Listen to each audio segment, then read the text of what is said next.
The principal stormed into lunch and yelled, "Who owns a green backpack?" Principal Garrett's face was red. Not pink, not flushed. Red like he'd been holding his breath underwater for 2 minutes.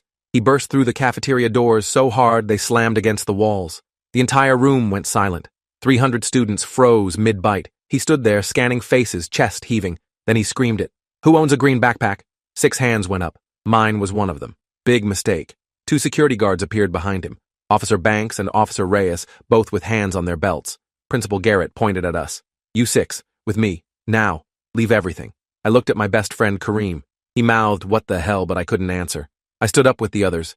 Priya from art class, Leo from varsity basketball, 2 freshman girls I didn't know, David Nguyen with his ever-present headphones. We walked toward the principal like we were heading to our own execution. 300 students watched us go. Nobody made a sound. We followed Principal Garrett down the main hallway. The security guards walked behind us, blocking any chance of running. Not that I'd run. I hadn't done anything wrong. My green backpack was just a backpack. JanSport, bought on sale at Target last August. Nothing special, nothing illegal. But Principal Garrett's face said otherwise. He walked fast, not looking back, his dress shoes clicking against linoleum like a countdown timer. Click, click, click. We passed empty classrooms, past the library, past the gym. Where were we going? The principal's office was in the other direction. We turned down the science wing, past chemistry labs and biology rooms with their posters of DNA helixes and periodic tables, past the teacher's lounge where I could see Ms. Holloway drinking coffee through the window. She looked up as we passed, her expression shifting from casual to concerned when she saw the security guards. We kept walking. Principal Garrett pushed through the doors at the end of the hall, the ones that led to the auxiliary building. This part of the school was barely used. Just storage rooms and the old auditorium they'd condemned after the ceiling leak last year. Why were we here? Principal Garrett stopped in front of room 142, the old drama storage room. He pulled out a key and unlocked it. The room was dim, just one overhead light that flickered when he hit the switch. Metal shelves lined the walls, filled with old props and costume pieces covered in dust. There was a table in the center with 6 chairs arranged around it. "Sit," Principal Garrett said. His voice had dropped from shouting to something lower, more controlled. Somehow, that was worse. We sat. The 2 security guards stood by the door. Officer Banks crossed his arms. Officer Reyes pulled out his phone and started typing something. The principal paced in front of us. Back and forth, back and forth. The freshman girls were crying quietly. Priya gripped the edge of the table. Leo's leg bounced nervously. David had his headphones around his neck now, his face pale. I tried to make eye contact with any of them, tried to find some clue about what was happening.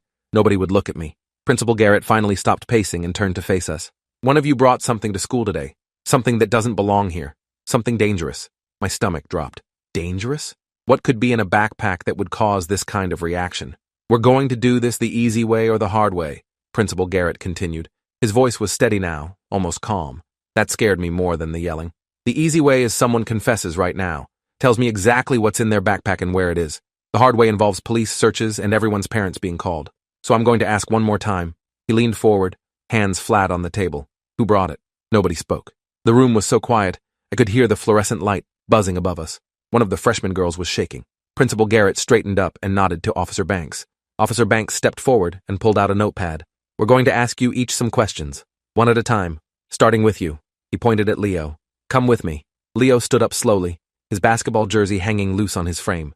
He followed Officer Banks into the hallway. The door closed behind them. We could hear muffled voices through the walls, but couldn't make out words. Principal Garrett stayed in the room with us, arms crossed, watching.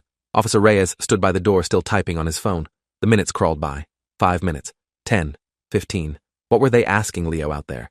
The door opened and Leo came back in. His face was unreadable. Officer Banks gestured to Priya. "You're next." Priya stood up, her hands trembling. She followed Banks into the hallway. The door closed again. I tried to catch Leo's eye, but he was staring at the table, jaw clenched. What had they asked him? What had he said? The waiting was torture. My mind raced through everything in my backpack. Books, notebooks, pens, my calculator, a half-eaten granola bar, my gym clothes that probably smelled terrible. Nothing dangerous. Nothing that would warrant this. Priya came back after 20 minutes. Her eyes were red like she'd been crying. Officer Banks pointed at one of the freshman girls. "Your turn." The girl stood up so fast her chair scraped against the floor. She was shaking badly as she walked into the hallway. I could hear her voice through the door, high-pitched and scared. She was talking fast, words tumbling over each other. Then quiet, then more talking. She came back in after 15 minutes looking devastated. Officer Banks pointed at the second freshman girl. She was crying before she even stood up.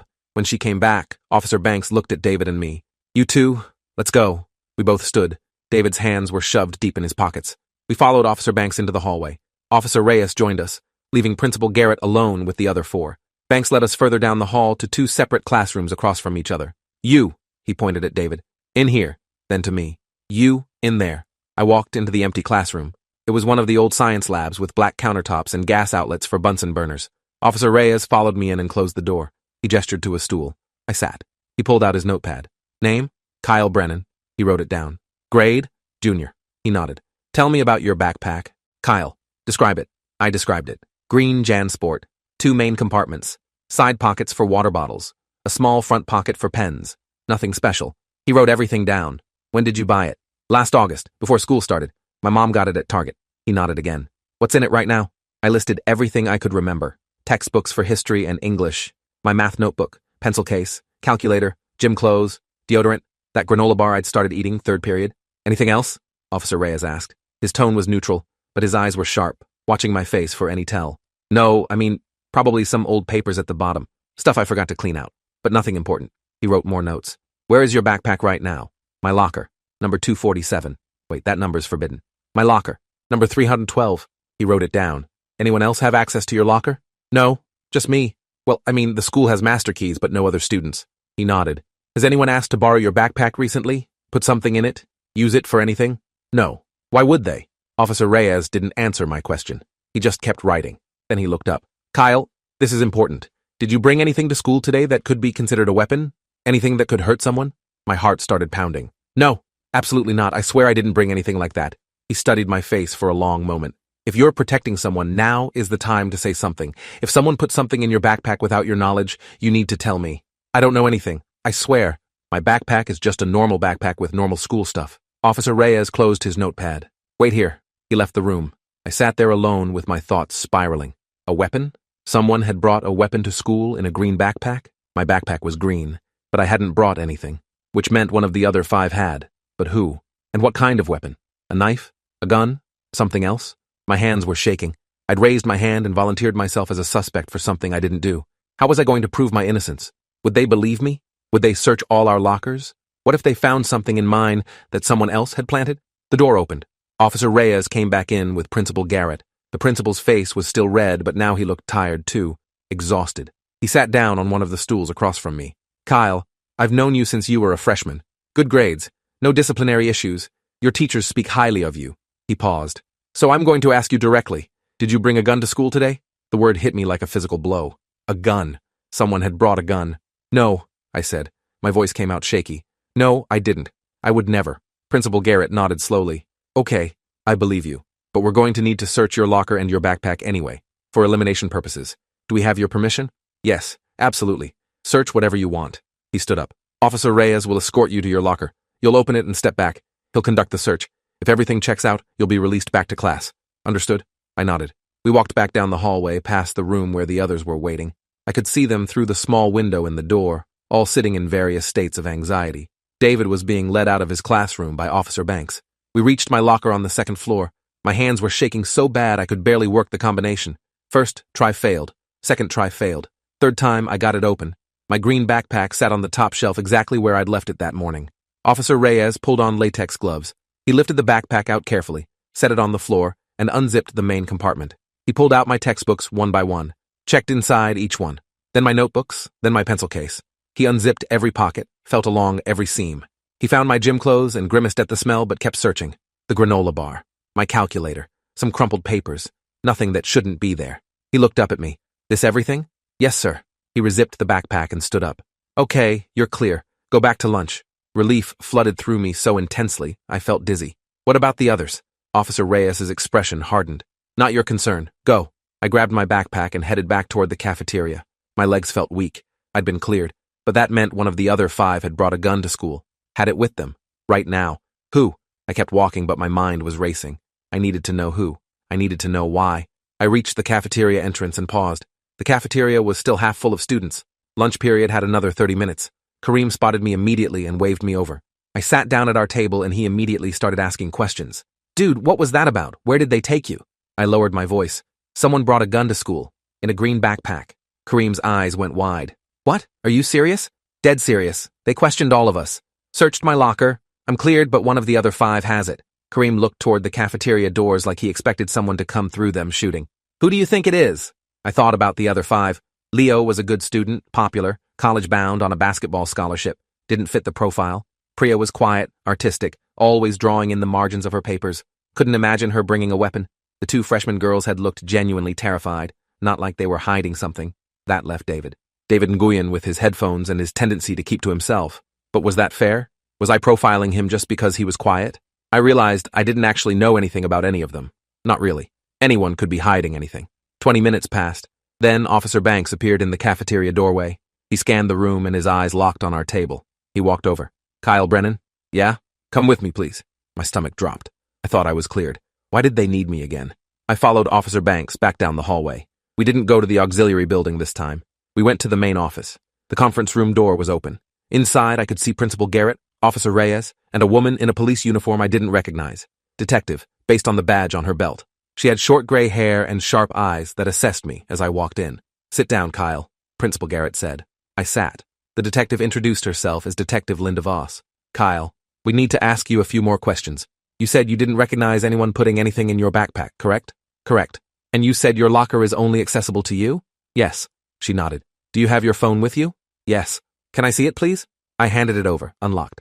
She scrolled through my messages, my recent calls, my photos. She stopped on something and her expression changed. Kyle, can you explain this text message? She turned the phone around to show me. The message was from 3 days ago, from a number I didn't recognize. The text read, "Still on for Friday? Green backpack by the gym doors? Don't forget." I stared at it. I don't know what that is. I didn't respond to it.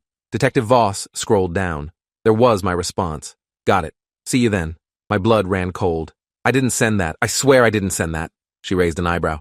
This is your phone? Yes, but I didn't send that message. Someone else must have. Who has access to your phone? Nobody. I mean, I leave it in my locker during gym class, but it's password protected. Detective Voss exchanged a look with Principal Garrett. Kyle, this message indicates you are planning to meet someone, to deliver or receive a green backpack by the gym doors on Friday. Today is Friday. I know how this looks, but I didn't send that message. Check the timestamp. What time does it say I sent it? She looked. 2:47 p.m.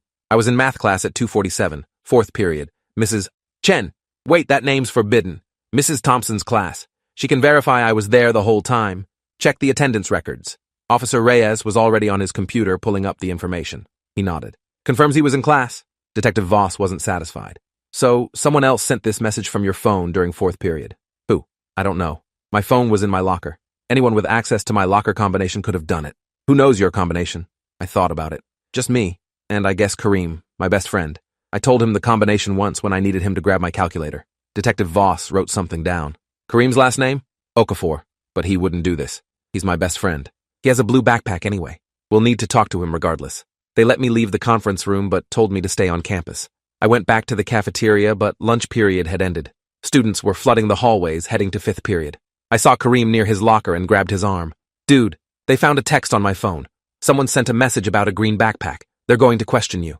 Kareem's face went pale. What? Why me? Because you know my locker combination. They think you might have used my phone.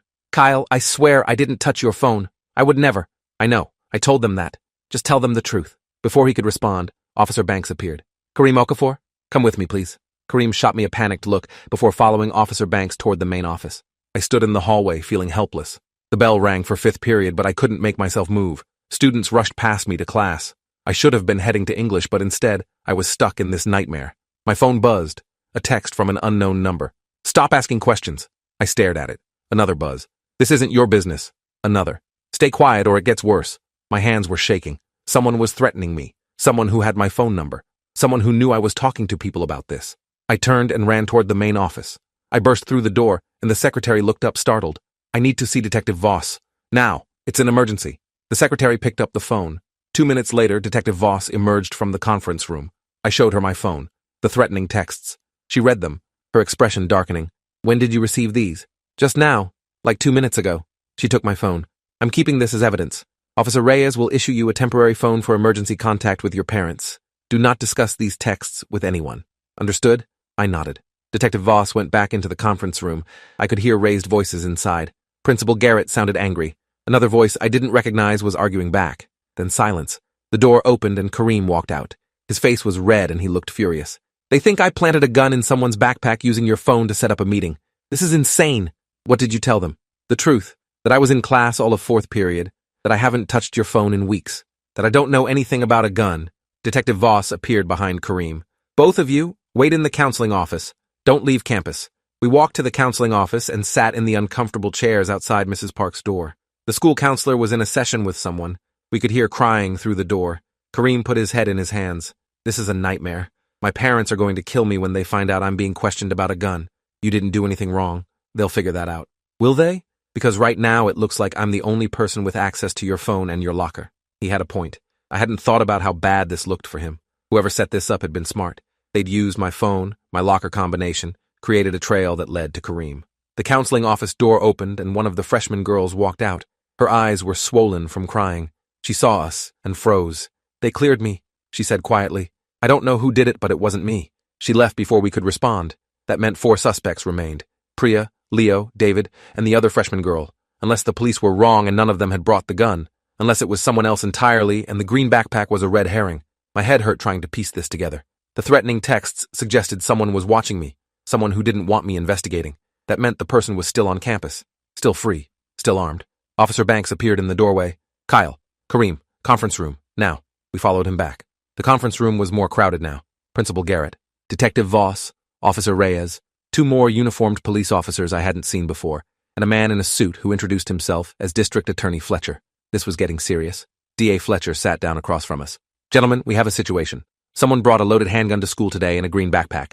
We've searched 5 of the 6 suspects, all clear. That leaves 1. He paused for effect. David Nguyen has refused to consent to a search, which is his right, but it also makes him our primary suspect. We're obtaining a warrant now, but that takes time. In the meantime, David is in an office with supervision. He can't leave campus, and he can't access his locker. D.A. Fletcher leaned forward. Here's where you 2 come in. Both of you have had contact with David. Kyle, you've had classes with him. Kareem, you're in his gym period. We need to know anything you can tell us about him. Friends, social media, behavioral changes, anything that might help us understand why he'd bring a weapon to school. I thought about David. Quiet. Headphones always on. Sat in the back of every class. I'd never had a real conversation with him. I don't know him, I admitted. We've been in the same classes for 2 years, but we've never talked. Kareem nodded. Same. He keeps to himself. Never causes problems. Never participates in anything. Detective Voss pulled out her phone and showed us David's social media profile. It was sparse. No posts, no photos, just a default profile picture. He's a ghost online. No digital footprint. That's unusual for a teenager. She was right. Everyone our age lived online. The fact that David didn't was strange. D.A. Fletcher stood up. Okay, here's what's going to happen. We're going to bring David back in for another round of questioning, while we wait for the warrant. You 2 are going to stay here in case we need more information. Your parents have been called. They're on their way. My mom was coming. That meant this was really serious. She worked 40 minutes away and never left early. Kareem looked sick. His parents were strict. This was going to be bad for him even though he hadn't done anything wrong. We sat in silence waiting. 20 minutes passed, then 30. Finally, the conference room door opened and Officer Banks brought David in. David looked different. His headphones were gone. His hands were cuffed in front of him. His face was blank, completely emotionless. He sat down in the chair across from us without making eye contact. Detective Voss sat next to him. David, the warrant for your locker will be here in approximately 15 minutes. You can make this easier on yourself by consenting to the search now. Tell us what's in your backpack. Tell us why you brought it. David said nothing. He stared at the table like he was looking through it. Detective Voss tried again. David, bringing a weapon to school is serious, but your age works in your favor. If you cooperate, if you explain why you felt you needed protection, or were scared, or whatever reason you had, that helps you. Staying silent only makes this worse. David finally spoke. His voice was quiet, flat. I want a lawyer. D.A. Fletcher sighed. You have that right. We've contacted your parents. They're bringing an attorney. Until then, you won't be questioned further. They took David out. Kareem and I sat there in stunned silence. David had asked for a lawyer. That seemed like an admission of guilt. Why else would you lawyer up unless you'd actually done something wrong? But there was something about his face, that blank expression. It didn't look like guilt. It looked like resignation, like he'd expected this to happen, like he'd been waiting for it. My mom arrived first. She burst into the conference room and immediately hugged me. Are you okay? What's going on? They said something about a weapon? Principal Garrett explained the situation. My mom's face cycled through shock, fear, and anger.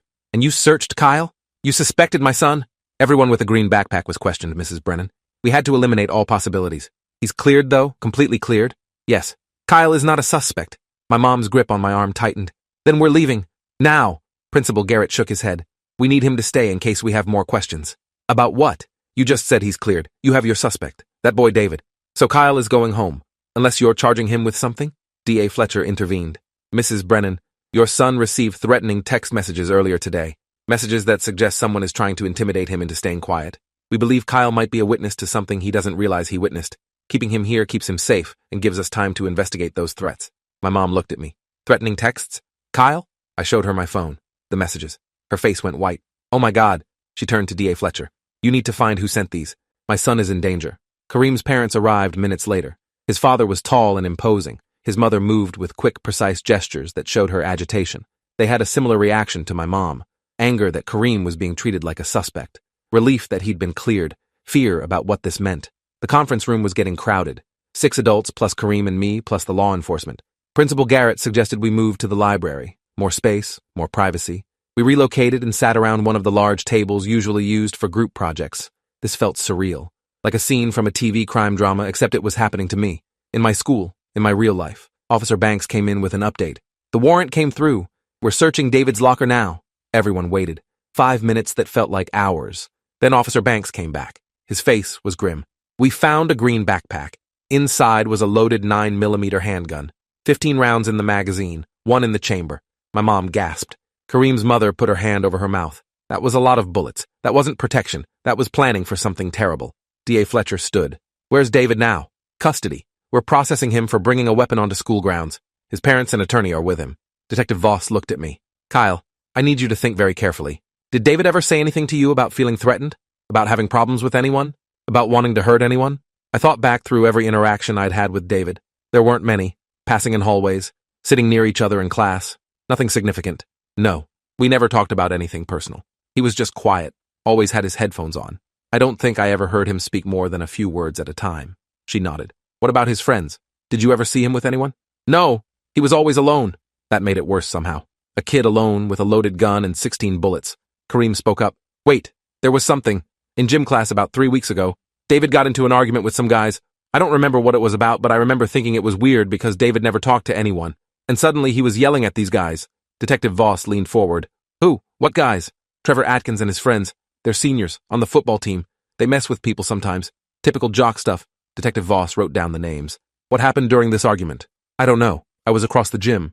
By the time I paid attention, Coach was breaking it up. Everyone got sent to the locker room early. This was new information. David had been in a confrontation with Trevor Atkins. Trevor was exactly the kind of guy who made life hell for kids like David. Big, popular, mean when he wanted to be. I'd seen him shove freshmen into lockers, steal people's food at lunch, standard bully behavior that somehow never got him in real trouble because he was good at football and his dad donated money to the school. If Trevor had been targeting David, that might explain why David felt he needed a gun.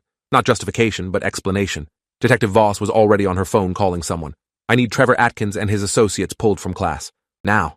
10 minutes later, Trevor walked into the library with 2 of his friends. They looked confused, not scared. Trevor saw all the adults and his expression shifted to concern. What's going on? Principal Garrett gestured for them to sit. They did. D.A. Fletcher took the lead.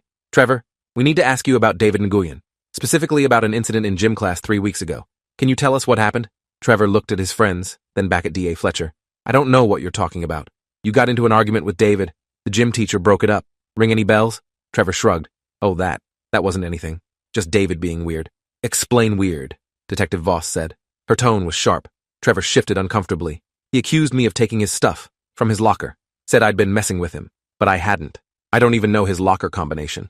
What stuff did he say you took? I don't know. He was all worked up about his backpack or something. Said someone had put something in it, but I didn't do anything. Coach told us both to cool it, and that was it. Kareem and I exchanged looks. David had accused Trevor of planting something in his backpack 3 weeks ago, and today, David had a gun in his backpack. This wasn't coincidence. D.A. Fletcher leaned forward. Trevor, did you or any of your friends put anything in David's backpack at any time? No, I swear. We don't even talk to that kid. He's a loner. Keeps to himself. We have nothing to do with him. One of Trevor's friends spoke up. Actually, Trevor, remember Halloween? You took that kid's backpack as a joke, made him chase you around for it. Trevor's face went red. That wasn't David's backpack. Yeah, it was. It was green. You grabbed it off the floor during lunch and ran around with it before giving it back. Trevor looked trapped. That was just a joke. I gave it back. Nothing happened. Detective Voss stood. So you did have access to David's backpack. You took it. For how long? Like 2 minutes. Maybe 3. It was just a stupid prank. Where did you take it? Just around the cafeteria.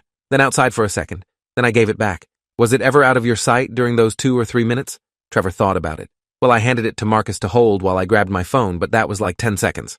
Marcus, one of Trevor's friends, nodded. Yeah, Trevor gave it to me, but I didn't do anything with it. Just held it. Where were you when he handed it to you? Outside, by the gym entrance.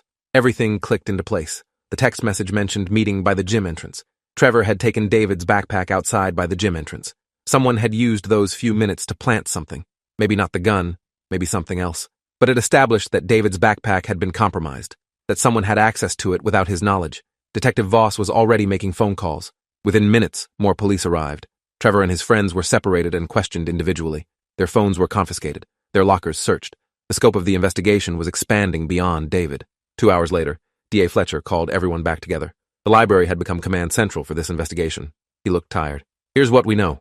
Trevor Atkins took David's backpack on Halloween as a prank. During the time Trevor had possession of it, multiple people had the opportunity to access it. Trevor claims he gave the backpack to Marcus Wiley, who held it for approximately 30 seconds. Marcus claims he set it down on a bench while he tied his shoe. During that time, it was unattended. Multiple students were in that area. We're pulling surveillance footage now, he continued. David Nguyen has maintained his silence despite us finding the gun in his locker. His attorney is arguing that David never touched that gun, that someone planted it in his backpack and he didn't know it was there until we searched him today. The problem is, we have no way to prove that either way without evidence. My mom raised her hand. What about fingerprints on the gun? Being processed now. Results will take a few days. But if David never touched it, there won't be any prints. Or if he did handle it even once, his prints will be on it and his defense falls apart. Kareem spoke up. But he asked for a lawyer immediately, before you even found the gun. That seems like he knew it was there. D.A. Fletcher nodded. That's the prosecution's argument, that his immediate request for counsel indicates consciousness of guilt. But his attorney is arguing that a scared teenager asking for legal protection is reasonable regardless of guilt or innocence. It was a legal gray area. David could be guilty, or he could be innocent and terrified. We wouldn't know until the fingerprint results came back. In the meantime, David was in police custody. School was on lockdown, and 6 green backpack owners had been caught in the crossfire. Detective Voss got a call. She listened, her expression changing. She hung up and turned to the group. Surveillance footage from Halloween just came through. We're reviewing it now. We waited while she watched something on her tablet. Her eyes moved back and forth tracking the video. Then she stopped, rewound, watched again. She looked up. We have something. Kyle, I need you to look at this. She handed me the tablet. The video showed the area outside the gym doors. Timestamp, Halloween, 12:43 p.m. I saw Trevor running with a green backpack. Saw him hand it to Marcus. Saw Marcus set it down on the bench. Then I saw someone else. A figure in a hood walked past, stopped, knelt down like they were tying their shoe. But their hands went into the backpack. Just for a second. Then they stood and walked away. Detective Voss paused the video on the hooded figure. Do you recognize this person? I studied the frame. The person was wearing a black hoodie and jeans, medium build. Could be anyone. No, I can't tell who it is. She forwarded the video frame by frame. The person turned slightly and the hood slipped back just enough to show part of their face. My stomach dropped. I knew that face. That's Leo. Leo from the cafeteria. The basketball player who was questioned with us. Detective Voss nodded slowly. That's what I thought too. Leo Martinez. Wait, that name's forbidden. Leo Franklin. He was one of the 6 people with green backpacks. Everything was connecting. Leo had planted the gun in David's backpack. But why? What did Leo gain from framing David? Detective Voss was already sending officers to find Leo. He should be in class somewhere. Or maybe he'd fled when he realized the investigation was getting close. I thought about Leo's behavior earlier. He'd been nervous during questioning but not scared. More like anxious. Waiting for something. Maybe waiting to see if they'd figure it out. If they'd find the evidence connecting him to this. 5 minutes later, officers came back empty-handed. Leo wasn't in class. His last period teacher hadn't seen him. His locker was empty. He'd left campus. D.A. Fletcher swore under his breath. Put out an alert. Leo Franklin, 17 years old, medium build, last seen wearing his basketball jersey. He's a flight risk and potentially armed. Potentially armed? Wait, do you think Leo has another gun? We have to assume he does. If he planted one gun in David's backpack, he might have others. And if he's running, he's desperate. Desperate people do dangerous things. My mom pulled me closer. Kyle is not staying here. You said yourself Leo might be armed. I'm taking my son home. Now. This time no one argued. My mom drove me home in silence. When we got there, she locked every door and window, made me sit in the living room while she called my dad at work. I could hear her voice rising as she explained everything. My dad came home an hour later and the 3 of us sat together trying to process what had happened. My phone rang. The temporary phone the police had given me. Detective Voss's name appeared on the screen. I answered. Kyle, we found Leo. He was at the bus station trying to buy a ticket to Chicago. He's in custody. He's talking. And you need to hear what he's saying. She put me on speaker. I could hear Leo's voice in the background. I didn't mean for it to go this far. I just wanted to scare him. David ruined my life and nobody cared. Nobody did anything. So I decided to ruin his life back. Detective Voss asked what David had done. He reported me for cheating last semester, got me suspended from the basketball team for 3 games. College scouts were watching those games. I lost my scholarship offers because of him, because he couldn't mind his own business. So, I decided to teach him a lesson. Leo's voice was shaking. I took my dad's gun from his safe, planted it in David's backpack that day at Halloween. Then I waited. I was going to call in an anonymous tip this week, but then Principal Garrett found out some other way. I don't know how. Detective Voss spoke. Principal Garrett received an anonymous note this morning. It said there was a gun in a green backpack and it would be used today. We're still trying to trace who sent that note. Do you know who sent it? No, that wasn't me. I was waiting until next week. I wanted David to suffer longer first. Someone else must have known. There was a pause. Wait, unless... Leo trailed off. Unless what? Leo's voice got quieter. Unless David knew. What if David found the gun weeks ago and kept it? What if he was actually planning to use it today? What if I accidentally gave a weapon to someone who actually wanted to hurt people? The call ended. I sat there stunned. Leo had planted the gun to frame David for revenge. But someone else had sent the tip to the principal, and that person knew about the gun, which meant either David had found it and told someone, or someone else had been watching this whole situation unfold. Either way, there were more players in this than we'd realized. Detective Voss called back 10 minutes later. We confronted David with Leo's confession. David confirmed he found the gun in his backpack 2 weeks ago.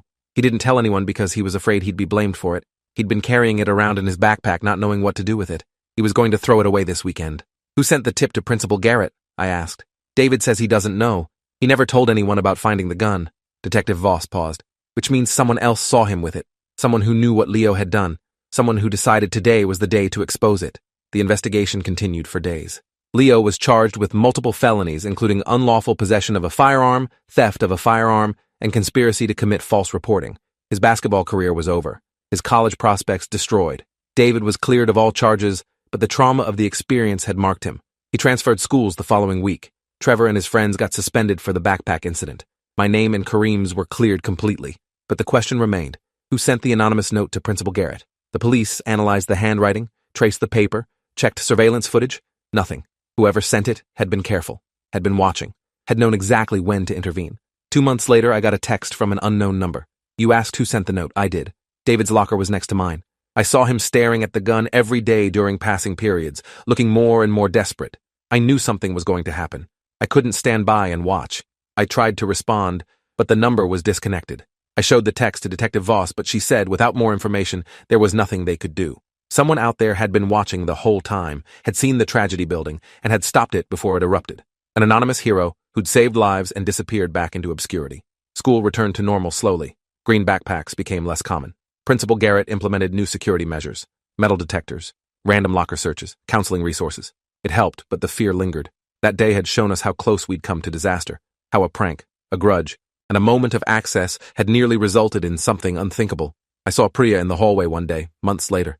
She smiled at me, a sad understanding in her eyes. We'd been through something together, the 6 of us who'd raised our hands that day. We'd carry that bond and that trauma forever. David never came back to our school, but I heard he was doing better at his new one. Leo spent 3 years in juvenile detention before being released with a record that would follow him forever. Trevor graduated and faded into obscurity, his football career ending without the scholarships he'd once expected. And me? I graduated, went to college, moved forward. But I never forgot the day Principal Garrett stormed into lunch screaming about green backpacks. The day I learned that random chance and wrong place, wrong time could turn anyone into a suspect. The day I learned that heroes don't always reveal themselves, and sometimes justice is quieter than we expect.